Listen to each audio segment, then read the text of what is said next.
झारखंड में 81 विधानसभा सीटों के लिए आज सुबह 8 बजे से मतगणना शुरू होगी। सबसे पहले खूंटी जिले के तुरपा विधानसभा सीट के लिए चुनाव परिणाम सामने आने की उम्मीद है, जबकि सबसे आखिर में चतरा सीट के लिए परिणाम आएगा। सबसे पहले पोस्टल बैलेट से पड़े वोटों की गणना होगी। सुबह 8:30 बजे से ईवीएम के मतों की गिनती शुरू की जाएगी। तो मतगणना स्थल पर सुरक्षा व्यवस्था की अगर बात की जाए तो सख्त इंतजाम किए गए हैं और झारखंड में इस बार सिर्फ 2 चरणों में चुनाव संपन्न कराए गए हैं। पहले चरण की बात की जाए तो 13 नवंबर और दूसरे चरण में 20 नवंबर को वोटिंग हुई थी और दोनों चरणों में शांतिपूर्ण तरीके से इसका समापन किया गया था, जिसके बाद अब आज 81 विधानसभा सीटों के लिए दिग्गजों का, बड़े चेहरों की किस्मत का फैसला ईवीएम मशीन में कैद हो जाएगी और ऐसी उम्मीद जताई जा रही है कि 9:30 बजे तक के आसपास पहला रुझान सामने आ सकता है। तो हमारे साथ नैयर जुड़े हुए हैं। नैयर, जिस तरह से स्ट्रांग रूम में आपने पहले भी दिखलाई कि सिक्योरिटी को लेकर के जिस तरह की व्यवस्था की गई है, लेकिन दूसरी तरफ कार्यकर्ता भी वहां पहुंचने लगे हैं, तो इन चीजों को लेते हुए स्ट्रांग रूम की जो सिचुएशन है, वहां जो हालात हैं, जिस तरह से 3 लेयर सिक्योरिटी वहां दी गई है, क्या ये लगता है कि बिल्कुल जिस तरह से चुनाव बिल्कुल शांतिपूर्ण तरीके से संपन्न कराया गया, गिनती भी उसी तरह से हो जाएगी?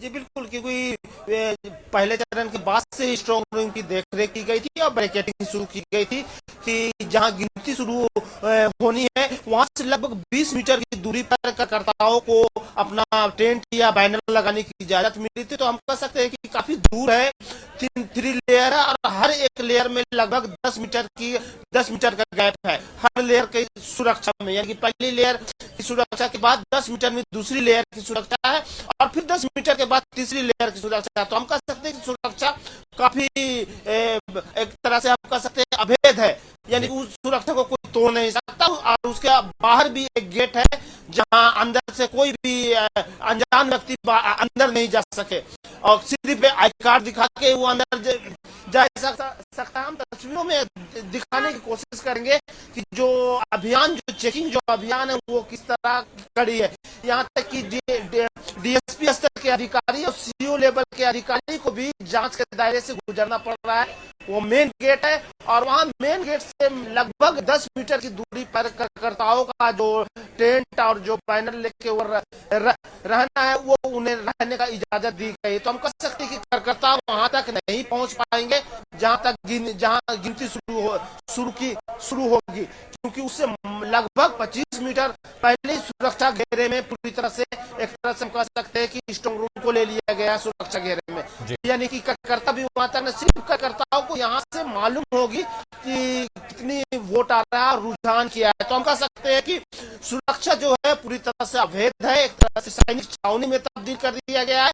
हालांकि उसके बाहर का जो दृश्य है वो काफी बड़ा इलाका है, पंडरा बाजार, इसलिए कोई दिक्कतों का सामना नहीं करना पड़ेगा। लेकिन इतना बड़ा होने के बावजूद अभी जो हुजूम है वो आस्ते आस्ते बढ़ता जा रहा है कार्यकर्ताओं का। हालांकि कार्यकर्ता 9 बजे के बाद और भी संख्या होंगे, यहाँ पाँव रखने की जगह नहीं रहेगा। इसको लेकर भी ट्रैफिक की जो टीम है वो पल निगाह उन पे रखेगी और जो बैरिकेडिंग जहाँ से सुरक्षा व्यवस्था शुरू होती है वहां से उन्हें जाने के लिए रोकेगी। हालांकि कार्यकर्ता बिल्कुल नैयर, दोबारा आपका रुख करेंगे इसी पर और ज्यादा जानकारी लिए हमारे वरिष्ठ सहयोगी राजीव जी भी न्यूज रूम से जुड़े हुए हैं लगातार। राजीव जी, देखिए 81 विधानसभा सीटों पर आज काउंटिंग तो हो रही है सुरक्षा के बीच, कड़े इंतजाम के बीच, लेकिन ऐसे में बेहद दिलचस्प जो मुकाबला है, या फिर यूं कहें कि पूरे देश की जो निगाहें हैं वो बरहेट सीट पर या कल्पना सोरेन की सीट जो गांधी विधानसभा सीट है उस पर कहीं ना कहीं टिकी हुई है। जी, आपने सही बात की। कल्पना सोरेन और हेमंत सोरेन का सीट है और बाबूलाल मरांडी का भी है जी, क्योंकि बाबूलाल मरांडी भी सीएम के दौड़ में है एनडीए की तरफ से जी। सबसे बड़ी बात है कि क्या इंडी गठबंधन रिटर्न हो रही है, मतलब फिर से आ रही है, या फिर एनडीए का टर्म आने वाला है? ये 2 सवाल है और इस बीच के जो मतगणना शुरू होगा और रुझान आने शुरू होंगे, जैसे आपने बताया कि 9:30 बजे के बाद रुझान आने लगेंगे, लेकिन 12-1 बजे तक तस्वीर सारी क्लियर भी हो जाएगी। और रह गई बात कि जिस तरह से झारखंड में इस बार चुनाव हुए हैं, बहुत ही शांतिपूर्ण तरीके से चुनाव हुआ है, व्यवस्था बहुत सुदृढ़ रही है।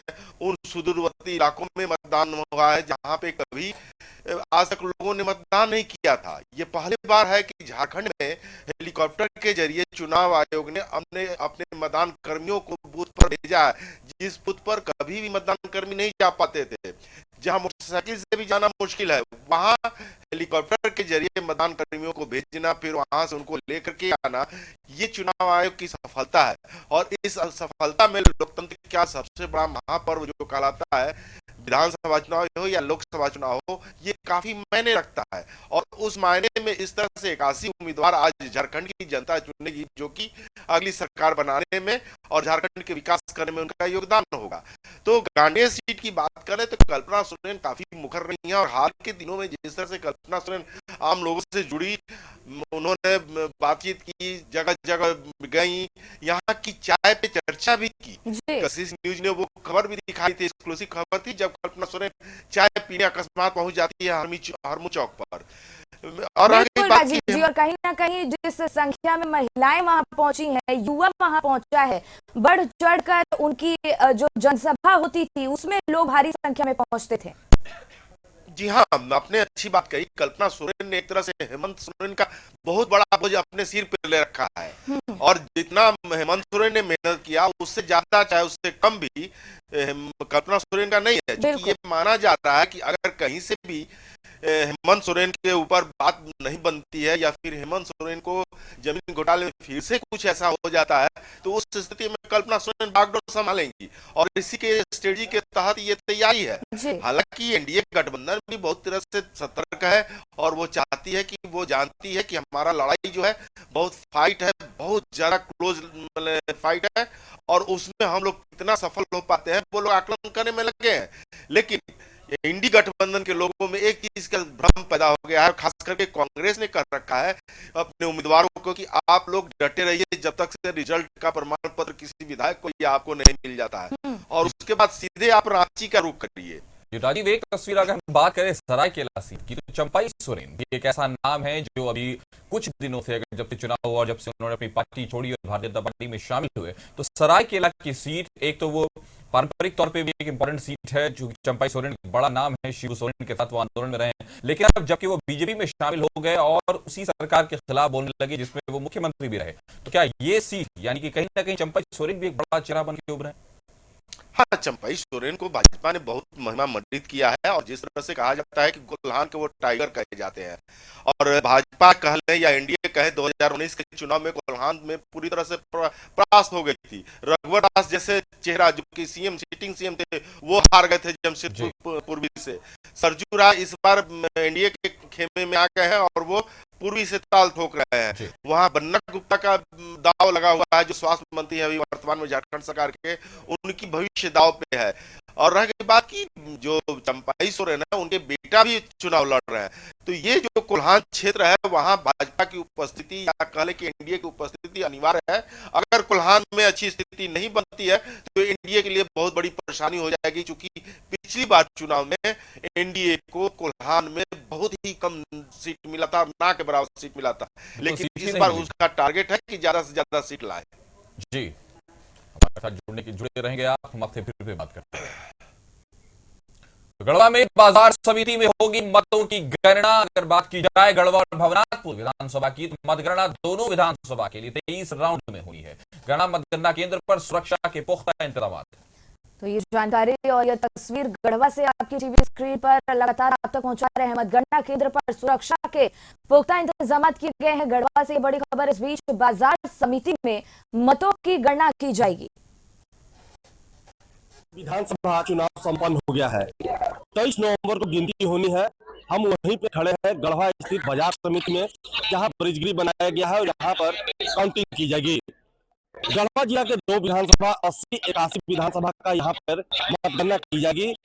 सुबह से ही जो कर्मी लगाए गए हैं वो यहाँ पहुंच चुके हैं, जो अभ्यर्थी के एजेंट है वो भी यहाँ पहुंच चुके हैं और सभी को पूरी सुरक्षा व्यवस्था पूरे चेक करने के बाद उन्हें अंदर ले जाया जा रहा है। बात की जाए सुरक्षा की, तो यहाँ 4 लेयर में सुरक्षा की गई है। सभी को बारीकी से चेक किया जा रहा है, इसके बाद ही उन्हें अंदर ले जाया जा रहा है। किसी को भी मोबाइल ले जाने की अनुमति नहीं है। बता दें कि 80 विधानसभा चुनाव गढ़वा के लिए 20 टेबल बनाए गए हैं, जिसमें 23 राउंड में गिनती होगी। वहीं 81 विधानसभा भवनापुर के लिए 23 टेबल बनाए गए हैं, वहां भी 23 राउंड में गिनती होगी। अब कुछ ही समय में बैलेट पेपर का गिनती होगा, इसके बाद ईवीएम की गिनती शुरू हो जाएगी। गढ़वा से 81 न्यूज के लिए मैं धर्मेंद्र।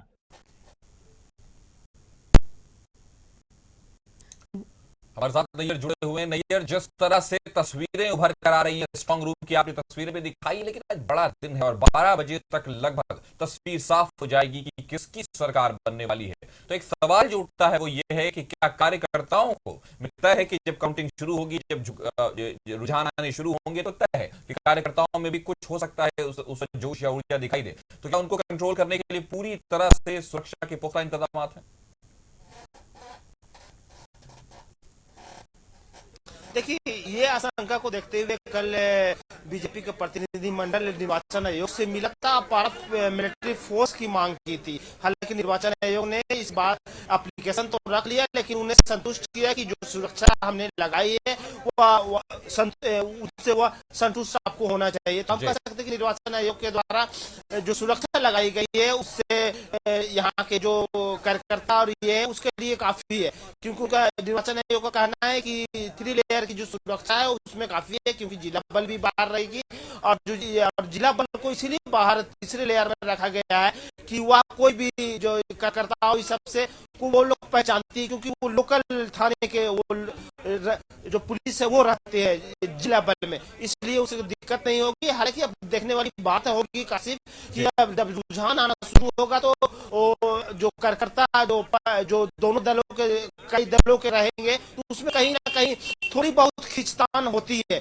कहीं ना कहीं, और हर चुनाव में कार्यकर्ताओं के बीच कोई खींचतान होती है और कोई क्या हम एक तरह से कह सकते हैं कि छींटाकशी भी हो सकती है। इसको लेकर कार्यकर्ता हमेशा तैयार रहते हैं, लेकिन सुरक्षा जो कर्मी है वो हम अभी जो 15 स्ट्रांग रूम में देख रहे हैं सुरक्षा कर्मी चारों तरफ हम कह सकते हैं कि जो छोटी छोटी जो टुकड़ियां हैं बनाकर स्टे करवाया गया है सुरक्षा कर्मियों को, यानी कि हम कह सकते हैं कार्यकर्ताओं के बीच भी सुरक्षा कर्मियों को डाला गया है। बिल्कुल बिल्कुल नहीं, और अब 8 बजने में कुछ ही समय शेष है, 8 बजे में कुछ ही समय बाकी है नैयर, और अब मतगणना की उसका जो सिलसिला है वो शुरू होने वाला है।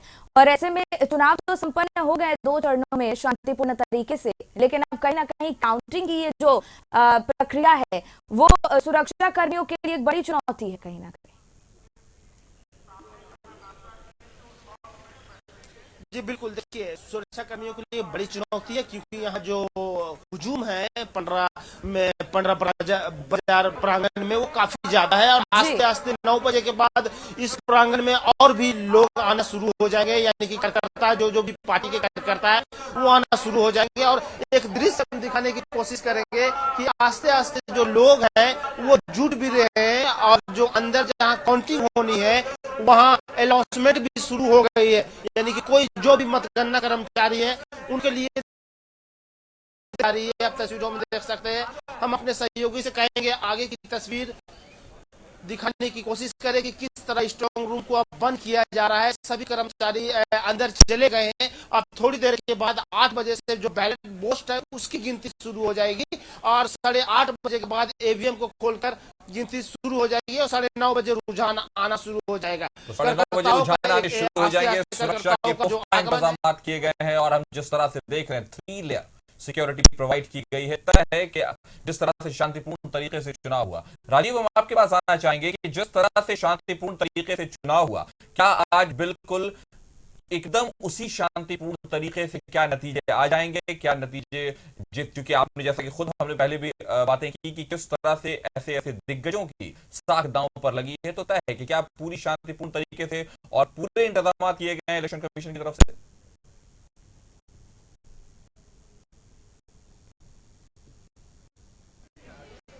तरीके से मतदान ही सबसे ज्यादा टफ होता है, क्योंकि वहां पे क्या होता है कि प्रभावित किया जा सकता है डायरेक्ट रूप से मतदाताओं को, या फिर वहां किसी तरह की परेशानी पैदा करके बूथ पर मतदान नहीं करने दिया जाता है। तो वो तो चुनाव आयोग ने बड़ी सफलता से वो पूर्ण कर लिया है और उसमें कहीं से भी सुरक्षा में चूक नजर नहीं आई। इवन की एक जगह भी मारपीट की स्थिति नहीं पैदा हुई। इतना शांतिपूर्ण मतदान झारखंड में पहले कभी नहीं देखा है। अब रह गई बात की मतगणना की, तो मतगणना पर ऐसे भी बहुत सारे ऐसे व्यवस्था होते हैं और जिस तरह से आप बता रहे हैं कि 3 लेयर में मतदान केंद्र पर मतगणना केंद्र पर ये व्यवस्था की गई है कि किस तरह से ईवीएम को निकालना है, किस तरह से उसको गिनना है। सबसे पहले बैलेट पेपर के जरिए गिनती होगी, जो कि डाक के द्वारा उन कर्मियों या उन अधिकारियों या आम लोगों को जो बाहर रहते हैं और उन्होंने मतदान करने की कोशिश की है और उनको मतदान करना पड़ा बैलेट के जरिए, तो वो गिनती होगी। लेकिन रुझान आपने बताया कि 9:30 बजे शुरू होगा, तो ये बात जान ली कि इलेक्शन कमीशन जो है काफी सतर्क है। खास करके झारखंड में जिस तरह से स्थिति बनी हुई है, फाइट जो है नेक टू नेक है।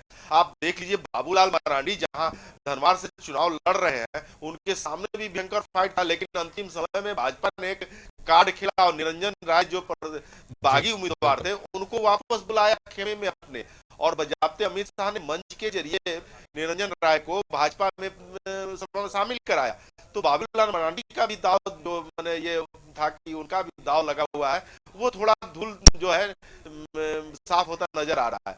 तो ये दिग्गजों की बात है, दिग्गज तो सभी भी चुनाव में है और सबका क्लोज फाइट है, ऐसा नहीं कि आसान है।